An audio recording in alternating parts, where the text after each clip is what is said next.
नमस्कार, मैं हूं आकांक्षा और आप देख रहे हैं आईबीसी 24। छत्तीसगढ़ से जुड़े हमारे इस खास बुलेटिन में आप सभी का स्वागत है। देखते हैं खबरें विस्तार से। मुख्यमंत्री भूपेश बघेल के खिलाफ यूपी के नोएडा में एफआईआर के बाद अब छत्तीसगढ़ की सियासत गर्मा गई है। आज प्रदेश के जिला मुख्यालयों में एनएसयूआई ने इस कार्रवाई के खिलाफ प्रदर्शन किया और यूपी के सीएम योगी आदित्यनाथ का पुतला भी जलाया। कांग्रेस ने इसे योगी सरकार की बौखलाहट बताया तो भाजपा ने इस कार्रवाई को जायज बताया है। ये रिपोर्ट आप देखिए।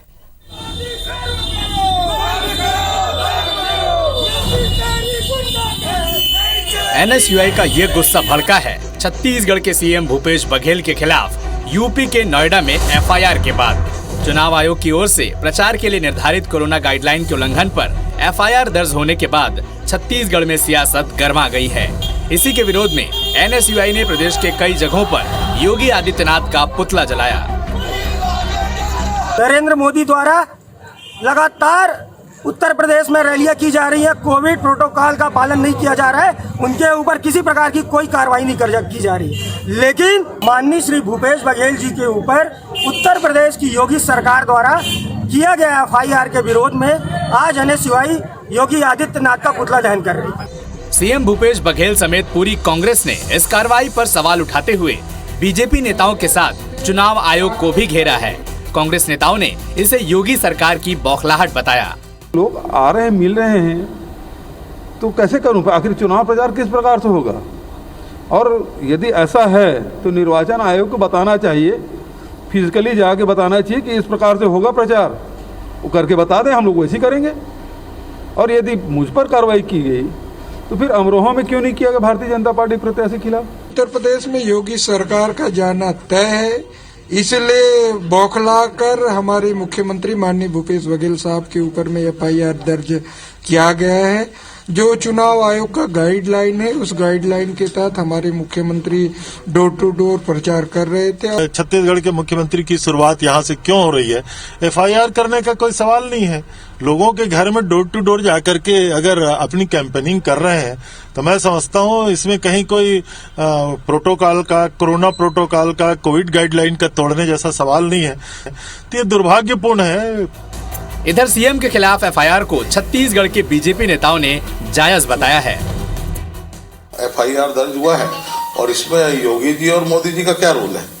अब तो वहाँ चुनाव आयोग है और चुनाव आयोग को तय करना है कि चुनाव कैसे अच्छा हो। उत्तर प्रदेश में हो रहे विधानसभा के हर सियासी घटनाक्रम का असर छत्तीसगढ़ में भी दिखाई दे रहा है, क्योंकि यहाँ की मुख्यमंत्री वहाँ के कांग्रेस के सीनियर ऑब्जर्वर हैं। जाहिर है आने वाले दिनों में जैसे जैसे चुनावी रंग चढ़ेंगे, राजनीति भी गरमाएगी। राजेश मिश्रा, आईबीसी 24, रायपुर। छत्तीसगढ़ में आज से कांग्रेस ने जवाहर बाल मंच सदस्यता अभियान की शुरुआत की है। जवाहर बाल मंच के तहत 7 से 18 साल के बच्चों को सदस्यता दिलवाई जाएगी। साथ ही मंच के माध्यम से बच्चों को कांग्रेस पार्टी की सोच, इतिहास और देश की प्रगति में कांग्रेस के योगदान की जानकारी भी दी जाएगी। जवाहर मंच के राष्ट्रीय अध्यक्ष जीवी हरि और प्रदेश कांग्रेस पार्टी के अध्यक्ष मोहन मरकाम ने बैठक ली। बैठक के बाद जीवी हरि ने बताया कि हमें देश के बच्चों में महात्मा गांधी की सोच और उनके विचारों का विस्तार करना है। जवाहर बाल मंच पंचायत स्तर पर जाकर बच्चों को सदस्यता दिलाकर उनको कांग्रेस पार्टी से जोड़ेगा। जवाहर बाल मंच के राष्ट्रीय अध्यक्ष जीवी हरि ने बताया कि बच्चों को सदस्य बनाने का मकसद राजनीति से जोड़कर नहीं देखा जाए, बल्कि उनको देश के इतिहास, महापुरुषों की जीवन गाथा से अवगत कराना है। प्रदेश अध्यक्ष मोहन मरकाम ने कहा कि देश को जोड़ने वाली विचारधारा के प्रचार प्रसार के लिए बच्चों को अभियान के माध्यम से जोड़ा जाएगा। मोहन मरकाम ने केंद्र सरकार पर निशाना साधते हुए कहा कि वो देश को तोड़ने और गलत विचारधारा को फैलाने का काम कर रही है। छत्तीसगढ़ में हम आज लॉन्च कर रहे हैं हमारा पैटर्न मेंबरशिप। इसका पूरा का पूरा काम करेंगे हमारा पैटर्न्स, हम उसको पैटर्न्स कहेंगे, हमारा यूनिट्स का पैटर्न। सीधा पंचायत में जाएंगे, पंचायत में 21 मिनिमम नंबर, तितलियां भी कहेंगे, यूनिट को तितलियां कहेंगे। सो पंचायत में शुरू होगा। बीजेपी और कांग्रेस की स्कूल वाली कहाँ बात आती है? बच्चों में जो ऐसे विचारधारा को डाला जाता है, जो लोगों के दिमाग में ये डाला जाता है कि कांग्रेस ने या फिर कांग्रेस पार्टी ने या कांग्रेस की सरकारों ने देश के लिए कुछ नहीं किया, तो हम इतिहास को बताएंगे कि कांग्रेस ने 1885 से लेके देश की आजादी, देश के नवनिर्माण में कांग्रेस पार्टी का क्या योगदान था। छत्तीसगढ़ में कांग्रेस ने अब डिजिटल माध्यम से भी सदस्यता देने का निर्णय लिया है। अपने 10 लाख सदस्य के लक्ष्य को लेकर कांग्रेस ने बड़ा अभियान शुरू किया। कैबिनेट मंत्री रविंद्र चौबे के मुताबिक सदस्यता अभियान की मॉनिटरिंग मुख्यमंत्री भूपेश बघेल, प्रदेश अध्यक्ष मोहन मरकाम और कांग्रेस के प्रदेश प्रभारी पीएल पुनिया कर रहे हैं। आज जमाना युवाओं का है जो डिजिटल रूप से काफी मजबूत है, इसलिए डिजिटल माध्यम से ही हम लोगों को जोड़ने का प्रयास कर रहे हैं। इससे अभियान में गति आएगी। डिजिटल मेंबरशिप को लेकर पीसीसी चीफ मोहन मरकाम ने कहा कि उसको लेकर बैठक की गई है। 31 मार्च तक के लिए टारगेट रखा गया है। सभी को अलग अलग जिम्मेदारी दी गई है। मरकाम ने यह भी कहा कि मार्च की जगह फरवरी में ही हम टारगेट पूरा भी कर लेंगे। लगातार मॉनिटरिंग आदरणीय मुख्यमंत्री जी, आदरणीय प्रदेश अध्यक्ष जी और छत्तीसगढ़ के प्रभारी माननीय पुनिया जी कर रहे हैं और जो हमारा लक्ष्य है उसको हम लोग निश्चित रूप से पूर्ति करेंगे। अब उसकी शुरुआत हुई है। अब आज का युग है, डिजिटल माध्यम से सब नए नौजवान लड़के जुड़ रहे हैं, तो मैं समझता हूं उसमें गति मिलेगी। छत्तीसगढ़ में 10 लाख प्राथमिक सदस्य बनाने का हम लोगों ने लक्ष्य रखा है और फरवरी माह तक हम 10 लाख सदस्य बना देंगे। वैसे 31 मार्च डेडलाइन है 2022 का, मगर हम फरवरी तक 10 लाख सदस्य बनाएंगे और 2023 और 2024 को लक्ष्य लेके हम सदस्य बूथों पे जाके हम बना रहे हैं। छत्तीसगढ़ सरकार शराब बिक्री में झारखंड सरकार की मदद कर सकती है। Chhattisgarh state marketing company limited consultancy Jharkhand में भी अपनी सेवाएं देंगी। दरअसल झारखंड सरकार ने छत्तीसगढ़ की आबकारी नीति की तारीफ की है। झारखंड की टीम ने छत्तीसगढ़ का दौरा भी किया था और उनके अधिकारियों से चर्चा भी जारी है। मामले में मंत्री कवासी लखमा ने कहा है कि झारखंड सरकार ने छत्तीसगढ़ की बहुत सी योजनाओं की तारीफ की है। उन्होंने कहा अगर वो इस विषय पर हमसे मदद मांगते हैं तो हम सुझाव जरूर देंगे। हमारा छत्तीसगढ़ के बहुत योजना को, चाहे गोटान हो, चाहे धान खरीदी हो, चाहे गोबर खरीदी हो, चाहे हमारा ऑनलाइन हो, सबको साथी है कि छत्तीसगढ़ झारखंड में भी हो, ऐसा सूचना मिला है। अगर उस मदद मांगेंगे तो हम मदद करेंगे। धान खरीदी को लेकर मंत्री अमरजीत भगत ने कहा है कि आज से पूरी गति के साथ धान की खरीदी होगी। उन्होंने कहा कि सीएम ने पहले ही कह चुके हैं कि चिंतित होने की आवश्यकता नहीं है, हमारे पास समय है। अगर 30 तारीख तक लक्ष्य पूरा हो जाएगा तो अतिरिक्त व्यवस्था की आवश्यकता नहीं पड़ेगी। उधर उत्तर प्रदेश में सीएम भूपेश बघेल पर एफआईआर के मुद्दे पर अमरजीत भगत ने सवाल उठाते हुए कहा है कि कोरोना की दूसरी लहर में पीएम मोदी और सीएम योगी की रैलियों पर कार्रवाई क्यों नहीं की गई। इधर भाजपा युवा मोर्चा के प्रदर्शन पर अमरजीत भगत ने कहा कि छत्तीसगढ़ में युवाओं को रोजगार के लगातार अवसर मिले हैं। केंद्र के उसना चावल नहीं लेने पर अमरजीत भगत ने कहा कि पंजाब, उड़ीसा, हरियाणा समेत तमाम राज्यों के लिए उसना चावल मान्य किया गया है। उन्होंने कहा कि हमारी कोशिश है कि छत्तीसगढ़ के उसना चावल को भी केंद्र सरकार मंजूरी दे। गति के साथ खरीदी होगा और जितने लोगों का भी पंजीयन है उन सभी लोगों का खरीदी करना है। माननीय मुख्यमंत्री जी ने कहा है कि किसी को भी चिंता करने की आवश्यकता नहीं है। जिनका भी इस मौसम खराब के बीच में टोकन जारी हुआ था उसका भी जो समय शेष बचा है उसमें खरीदी हो जाए तो और अतिरिक्त कोई व्यवस्था देने की आवश्यकता नहीं पड़ेगी। अगर कुछ ऐसा स्थिति होगी तब माननीय मुख्यमंत्री जी ने कहा है कि हम उसमें कुछ निर्णय लेंगे। राज्य शासन ने धान खरीदी की अंतिम तारीख 31 जनवरी तक तय की है। साप्ताहिक अवकाश और त्योहारों की छुट्टियों को मिलाकर अब मुश्किल से 8 दिन ही धान की खरीदी के बचे हुए हैं। लेकिन रायगढ़ जिले में अभी भी तकरीबन 41,000 किसान धान खरीदी नहीं कर पाए हैं। ऐसे में 8 दिनों में सभी किसानों से धान खरीदी हो पाएगी, इसको लेकर संशय की स्थिति है। किसानों की समस्याओं का हवाला देते हुए किसान संगठनों के साथ साथ बीजेपी भी अब धान खरीदी की तारीख बढ़ाने की मांग कर रही है। इस साल जिले में 1,21,242 किसानों ने पंजीयन कराया है। शासन ने 60 लाख क्विंटल धान खरीदी का टारगेट दिया है। अब तक जिले में 80,814 किसानों से 38 लाख क्विंटल धान शासन को बेच चुके हैं, जबकि 40,528 किसानों ने अब तक धान खरीदी नहीं की है। किसी भी हालत में 15 दिन का तारीख जो है बढ़ना ही चाहिए, नहीं तो किसान आंदोलन करने पे बाध्य होगा। और जिला भारतीय जनता पार्टी भी किसानों के पूरे साथ में है और उनके हर आंदोलन पे उनसे एक कदम आगे बढ़ते हैं। एक बड़ा दुर्भाग्य की बात है, 1,21,000 पंजीकृत लगभग किसान हमारे जिले के भीतर हैं और अभी तक मात्र 80,000 किसानों की धान की खरीदी हुई है। 40% के लगभग किसानों की धान खरीदी नहीं हो पाई है और 31 जनवरी तक किसी भी रूप में सरकार नहीं खरीद पाएगी और ये इस जिले के किसानों के साथ एक बहुत बड़ा धोखा होगा। और मौसम को देखते हुए अभी बहुत ही पानी के कारण धान खरीदी में प्रभावित हैं, किसान लोग नहीं बेच पाए। संभावना है कि शासन डेट यानी धान बेचने का समय बढ़ा सकते हैं, ऐसा अंदाज लगाया जा सकता है। अभी भी 40,000 करीब किसान बचे हुए हैं जिसको धान बेचा जाना है। छत्तीसगढ़ राज्य शाकंभरी बोर्ड के कार्यालय का शुभारंभ किया गया।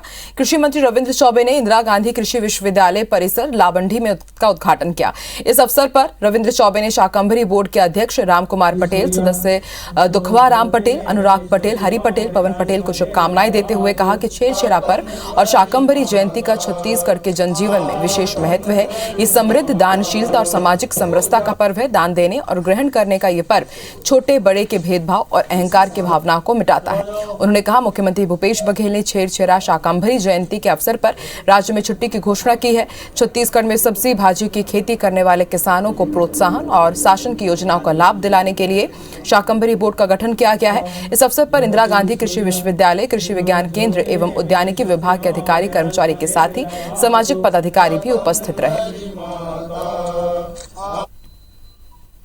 ग्रहण के समारोह में हमने शुभकामनाएं भी दी और उम्मीद की कि हम छत्तीसगढ़ में जिस तरीके से इस वर्ग का और इस पूरे साग सब्जी उत्पादन में लगे हुए लोगों का जो विकास करना चाहते हैं उसमें हमारा शाकंभरी बोर्ड सफल होगा। इनके मार्गदर्शन से, इनके सुझाव से हम आगे काम कर पाएंगे। समाज आज बहुत गौरवान्वित है, बहुत खुशी की लहर है समाज में, जो बोर्ड स्थापित करके एक चेयरमैन और 4 सदस्य बनाए हैं। ये अच्छी उद्यानिकी विभाग की योजना है सरकार का। इससे सीधा संवाद किसान, गरीब किसान से होगा, लघु सीमांकित किसान। बेरोजगारों को रोजगार देने का मुद्दा इन दिनों छत्तीसगढ़ की सियासत में काफी गर्म है। आज छत्तीसगढ़ का लोक पर्व छेरछेरा है, जिसमें छेरछेरा मांगने की लोक परंपरा है। भारतीय जनता युवा मोर्चा ने इस मौके पर राज्य सरकार से प्रतीकात्मक छेरछेरा मांगकर विरोध प्रदर्शन किया।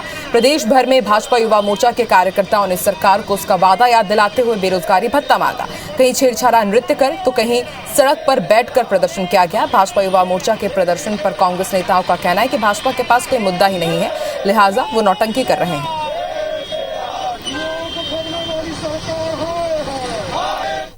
15 साल सरकार में रहे, कभी किसी को रोजगार मिला ना बेरोजगारी भत्ता मिला। मैं पूछना चाहता हूं भारतीय जनता पार्टी के नेताओं को, केंद्र में बैठी मोदी जी की सरकार से रोजगार की बात क्यों नहीं करते, जबकि छत्तीसगढ़ की सरकार लोगों को रोजगार दे रही है। उनका दुर्भाग्य बेचारों का कि कई साल बाद पहली बार भारतीय जनता पार्टी अपना अभिमान त्याग करके छेरछेरा मांगने के लिए निकले हैं, तो मैं समझता हूं भगवान उनको सद्बुद्धि दे। भारतीय जनता पार्टी के पास ना कोई मुद्दा हवे ना कोई विजन हवे। पिछले जनता वाला सबक सिखा दे, 15 साल में 15 ठो सीट तक नहीं मिली 16। अब कोई मुद्दा नहीं तो हल्ला गुल्ला करना जरूरी है, तो इसने हल्ला गुल्ला करा तरह से बाकी कोई दिक्कत नहीं है। छत्तीसगढ़ के बेरोजगार युवा मला बेरोजगारी भत्ता दूं करके आप मन जो है ये जन घोषणा पत्र में अपन चुनावी घोषणा पत्र में अपन वादा कर रहे हो। मोहन मरकाम जिला याद दिलावत हुए हमन आज छेरछेरा के रूप में नौकरी मांगे वाले सरकार के दरबार में आज आए हैं।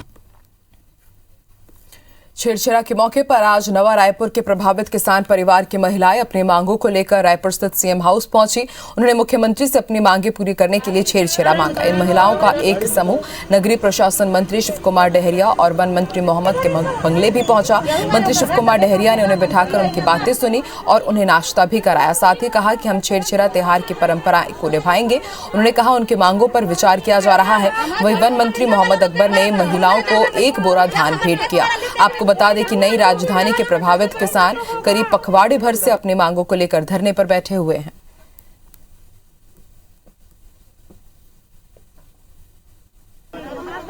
महिलाएं आई है, हमारे क्षेत्र की हैं और अपनी बात रख रही हैं, तो उनसे बात करेंगे और छेरछेरा में जो देना रहते उलट देवे करबो। निश्चित रूप से जो मांगे किया जाना है, नियमता जो है वो सारी मांगे पूरी की जाएगी। जो नियम के विरुद्ध रहेगा उसके बारे में हम लोगों से चर्चा भी कर लेंगे। हम सोचें कि चलो हम मुखिया कर जाके छेरछेरा के माध्यम से एक तो पारंपरिक त्योहार छत्तीसगढ़ के हरे, तो ओकर माध्यम से हम हमारे न्याय के लिए आज छेरछेरा के माध्यम से मांगबो और हमारे मन के झोली ला भर दी। ऐसे कही के हम हमारे छत्तीसगढ़ के मुखिया कर आ रहे हैं। खाल ला पूरा बेचे हन और हमार मन से साइन कराए गए है। हमारा 18 साल के लड़का ला नौकरी दूँ के है, हमार घर के पट्टा दूँ के है, भूखन जमीन दूँ के है बा, हमार मन जगह 5 टक मान दूँ के है। मन छेड़छेड़ा के जरिया से मतलब छेड़छेड़ा ही मांग ला पूरा करके जाबू करके सोचे रही।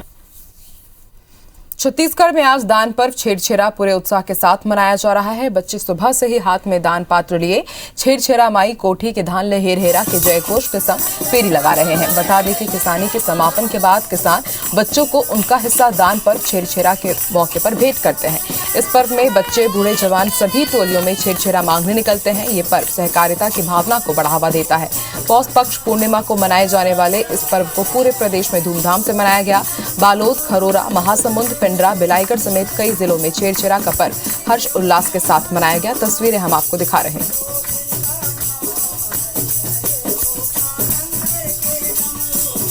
तो आज दान और समता का पर्व छेड़छेरा मनाया गया। अलग अलग तस्वीरें हम आपको दिखा रहे हैं। बालोद की, महासमुंद की, बिलाईगढ़, खरोरा और पिंडरा की आज सुबह से ही छोटे छोटे बच्चे टोलियां बना करके निकले और अपने बड़ों बुजुर्गों से उन्होंने छेड़छेरा मांगा।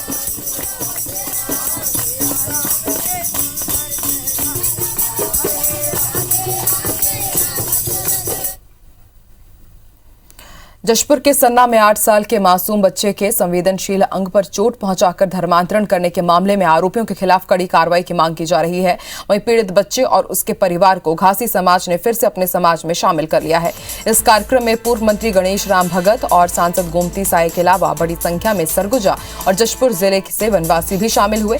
इस मौके पर दोनों नेताओं ने कहा कि वनवासियों के हितों की रक्षा करने वाला जनजातीय सुरक्षा मंच दृढ़तापूर्वक उनके साथ खड़ा हुआ है। उन्होंने कहा कि धर्मांतरण के इस मामले में जब तक सभी दोषियों के विरुद्ध कार्रवाई नहीं हो जाती तब तक वो विरोध जारी रखेंगे।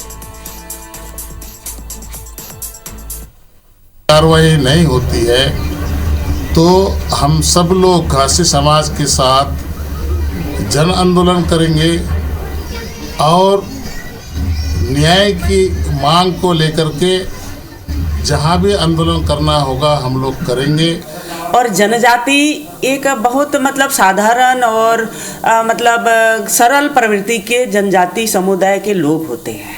इसको बहला फुसला करके धर्म परिवर्तन कराने में मतलब सभी धर्म के लोग लगे हुए हैं। अब बात कर लेते हैं कोरोना संक्रमण की रफ्तार को देखते हुए इस तीसरी लहर को इसे माना जा रहा है। हालांकि दूसरी लहर की तुलना में इस बार संक्रमण का खतरा काफी कम है। इस वक्त जो संक्रमण फैल रहा है वो लोगों के फेफड़ों तक नहीं पहुंच रहा है, इसलिए स्थिति गंभीर नहीं बन रही है। संक्रमण की मौजूदा स्थिति और पैटर्न को देखते हुए हमारे संवाददाता स्टार जैन ने एम्स रायपुर के कोविड नोडल अधिकारी डॉक्टर अजय बेहरा से खास बातचीत की। सुनिए। इस वक्त हमारे साथ एम्स के नोडल कोविड ऑफिसर और पल्मोनरी मेडिसिन डिपार्टमेंट के हेड डॉक्टर अजय बेहरा मौजूद हैं। उनसे बात करते हैं। डॉक्टर साहब, मामले बहुत तेजी से बढ़ रहे हैं। सेकेंड वेव में हमने देखा था उस समय बहुत तेजी से बढ़े थे, लेकिन उनकी तुलना में देखा जाए तो थर्ड वेव ये माना जा रहा है इसमें काफी तेजी से बढ़ रहे हैं। इसकी क्या वजह मानी जाए? सही बोला, नमस्ते। अभी आप जो बोला केस बहुत तो बढ़ रहे हैं, बट अभी in comparison to second wave अभी जो थर्ड वेव है पेशेंट तो बढ़ रहे हैं, बट कॉम्प्लिकेशन जैसे पहले आए थे निमोनिया होकर ARDS ये थोड़ा कम है। सेकेंड फेज में जो था ज्यादा कॉम्प्लिकेशन था मल्टी सिस्टम इन्वॉल्वमेंट, जैसे फेफड़ा, लंग्स का, किडनी, देन दूसरा नर्वस सिस्टम, कार्डियक सिस्टम, सब सिस्टम इन्वॉल्वमेंट था। बट अभी देखा जाएगा तो ओनली पेशेंट जो आ रहा है माइल्ड मॉडरेट फॉर्म है, सीवियर फॉर्म जो आए that is the comorbidity, but दूसरा एक्स्ट्रा पल्मोनरी मैनिफेस्टेशन बहुत कम है। मतलब लंग्स में इसका असर इस बार देखने को नहीं मिल रही है, कहा जा सकता है अभी तक? डेफिनेटली लंग्स इन्वॉल्वमेंट जो निमोनिया होता है बहुत कम है in compare to previous second phase. ये न्यू वायरस इसको माने बुझना बहुत तो डिफिकल्ट है। केस तो बढ़ रहा है, बट हमको डेफिनेटली सावधान रहना पड़ेगा। ये थे एम्स रायपुर के नोडल अधिकारी जो कोविड में इंचार्ज में हैं और साथ ही पल्मोनरी मेडिसिन के डिपार्टमेंट के हेड हैं डॉक्टर अजय बेहरा, जिनका मुताबिक कि कोविड के जो केसेज है जरूर इस समय काफी तेजी से बढ़ रहे हैं, लेकिन सेकेंड वेव में जिस तरीके से जो वायरस था वो सीधे बॉडी के लंग्स में इफेक्ट कर रहा था। अभी तक के थर्ड वेव में ये स्थिति देखने को नहीं मिल रही, इसीलिए जो है कंडीशन क्रिटिकल नहीं हुई है। हालांकि उन्होंने ये भी कहा है कि पीक इसका आना बाकी है, अभी बहुत ज्यादा केसेस बढ़ेंगे, लेकिन इसके लिए लोगों को जरूरी है कि वो सावधान रहे, सतर्क रहें। कैमरामैन अनूप कुमार साहू के साथ स्टार जैन, IBC 24 रायपुर। और इस बुलेटिन में फिलहाल इतना ही। आप देखते रहिए IBC 24। नमस्कार।